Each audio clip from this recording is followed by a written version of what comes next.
it's becoming increasingly clear that law enforcement has become more militarized, treating the people they're supposed to serve and protect as a hostile foreign population. Part of the reason why is that since the 90s, and especially after 9/11, U.S. law enforcement, including police departments, the FBI, CIA, and immigration officials, have been trained by Israeli agents. These exchange programs are exacerbating the violence in both places and lifting up the Israeli occupation as a global gold standard for policing.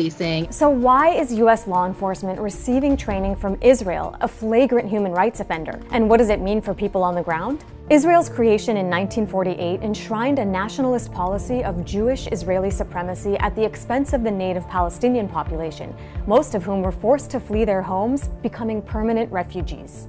In 1967, Israel began its repressive military occupation of what remained of Palestinian land, subjugating the entire Palestinian population, denying them the rights of citizenship, and crushing any dissent against its policies. Since then, Israeli forces have routinely fired tear gas, skunk water, rubber-coated steel bullets, and even live ammunition at unarmed protesters. So this is a state that violently controls and suppresses the rights of an occupied people. And U.S. police are learning its tactics to use against American citizens. Thousands of law enforcement officials from all corners of the country have traveled to Israel to learn police strategies and exchange tactics. These trips became increasingly common after 9/11 as pro-Israel groups used the so-called War on Terror as an opportunity to push for a closer, unconditional alliance with Israel, which had marketed itself as the world's leading counterterrorism expert.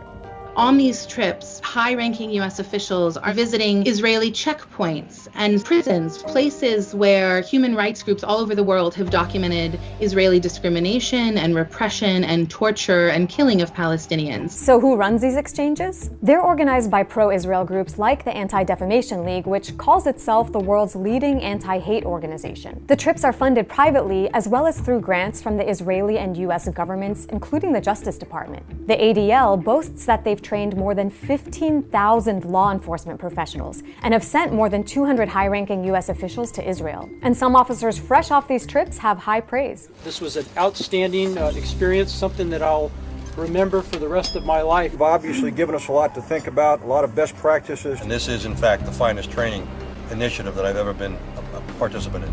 But we've seen the ramifications of these trainings here in the U.S., with police departments treating American citizens who are exercising their constitutional right to protest as though they're under occupation. Take Ferguson, Missouri, for example.